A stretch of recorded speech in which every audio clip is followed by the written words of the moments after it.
Have you ever been to a place called Taste of China? You might think you have, but hear me out, it's not exactly what you'd expect from a Chinese restaurant. Describing the style of food is tricky. It looked somewhat like Chinese cuisine, but tasted more like something from Pakistan. Let me start by saying that since I was young, I've always had an aversion to shrimp and crustaceans in general, though crabs have been an exception. This discomfort began when, as a child, I encountered a whole shrimp, legs, eyes, and all at a Chinese buffet my family frequented. Seeing it intact was unsettling, and the cold, unblinking eyes staring up from the tank left a lasting impression.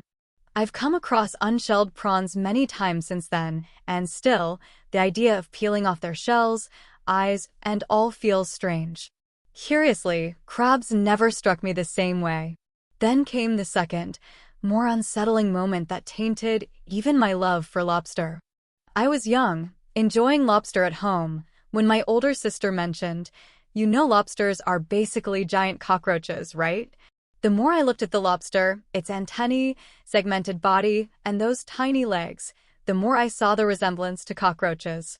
From that day, I couldn't help but connect crustaceans and arthropods in my mind. Despite my aversion, I couldn't resist trying new dishes, even those involving seafood. That's how I ended up at Taste of China, a restaurant I'd never heard of before, where I decided to take a culinary risk.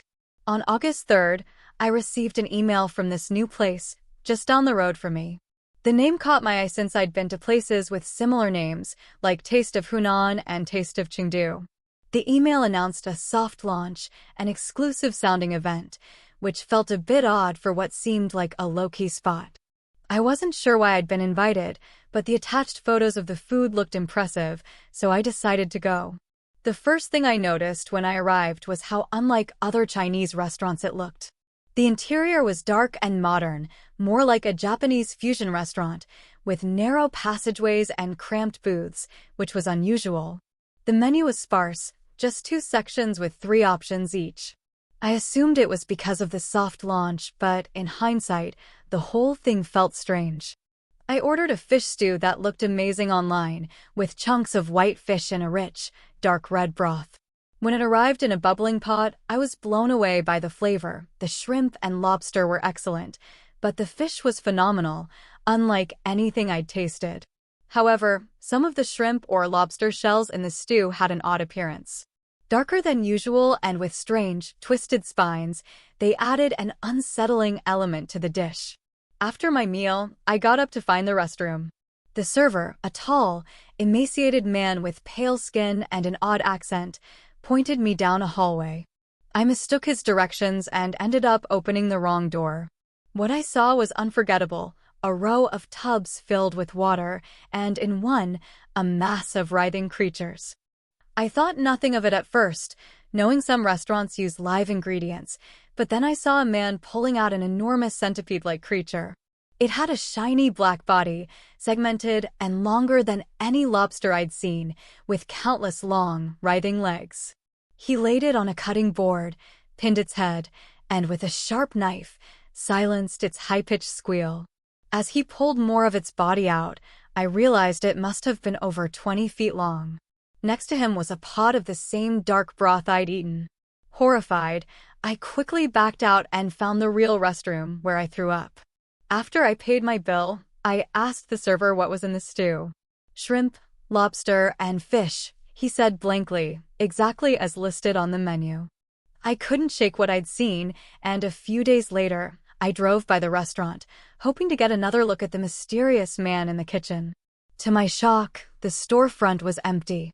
No sign, no furniture, nothing. I searched online, only to find several other restaurants with the same name, but none with any similarities to what I'd experienced. This Taste of China, with its shadowy interior and odd seating, didn't match any traditional Chinese eatery. And it struck me that nothing about it, aside from the name, was Chinese at all. Most of the staff I saw were white, save for one who might have been Desi. Even the dumplings felt more like pierogi than shumai or anything comparable. The buns, too, were disappointingly short of that chewy, elastic texture you'd expect in bao. Somehow, I kept feeling the name was just a front. I kept looking up the name online every day, and about a week later, I came across a post by a TikTok influencer named Food John, who often reviewed local restaurants. Apparently, he had gone there the same day as me but hadn't been allowed to film inside. A few days later, he posted, saying they'd told him to hold off on posting and raved about how incredible the food was. He wasn't wrong, but I didn't want to admit it. I kept checking his profile, looking for more details, before I finally decided to message him.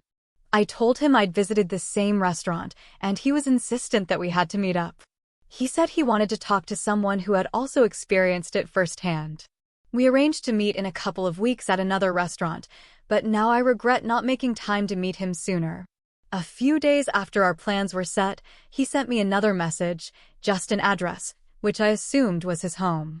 I headed to the address he gave me. It wasn't too far, maybe a 20-minute bus ride. I debated whether I should tell him about what I'd seen in that place, but ultimately, I decided against it. Ignorance is bliss, as they say. When I knocked on his door, there was no answer. I messaged him, called him, nothing. Eventually, I tried the door. I'd never entered a stranger's home uninvited, but I was getting a terrible feeling. The door creaked open, and an awful smell hit me immediately. I knew what it was even before I stepped inside. I'd heard that the smell of decay or death is unmistakable, and now, for the first time, I experienced it. I thought I might be mistaken, but it was just too overpowering. I considered calling the police, but curiosity got the better of me. The living room looked ordinary, if slightly messy, but that thick, sickening smell filled my lungs as I stepped in. I could no longer appreciate the usual appearance of his home as that foul stench seeped deeper and deeper. Next, I looked in his bedroom, nothing unusual except for an impressive computer and an oddly large bed for the room size. The smell was weaker in there, though. In the kitchen, I noticed he had almost no food in the cupboards, but plenty of water bottles, mostly empty. When I opened the fridge, a new odor wafted out, a strong fishy smell. It looked like he'd raided a fish market. There were all kinds of seafood: shrimp, lobster, prawns, scallops, sea urchin, sea cucumber, snail, octopus, squid, and things I couldn't even identify. I slammed the fridge door shut, but I was still left with that rotting smell. I wandered around, half expecting to find Food John's body somewhere, and soon realized the odor was strongest near a locked door on the far side of the living room. I should have stopped and called the police, but I couldn't stop my grim curiosity. It was one of those bathrooms with a pinhole lock, and after rummaging around, I found a paperclip on his desk, which quickly unlocked the door. The bathroom was in a state of utter chaos. The counters had been cleared, and the floor was scattered with random objects and an alarming number of water bottles, soaked paper towels, and toilet paper darkened with an almost black liquid. I carefully stepped around the dark mess on the floor and made my way to the shower. I pulled the shower curtain open, and a wave of putrid stench hit me. Food John was there, staring up lifelessly. The first thing I noticed was the condition of his lower body. His legs were mostly gone, not even bones left, and his pelvis was completely open as if something had torn its way through his abdomen. His skin below the chest was discolored, as though he'd been sitting in that dark sludge. The sight of it made me gag. I barely made it to the sink to throw up. He wore a tormented expression, his face frozen in fear.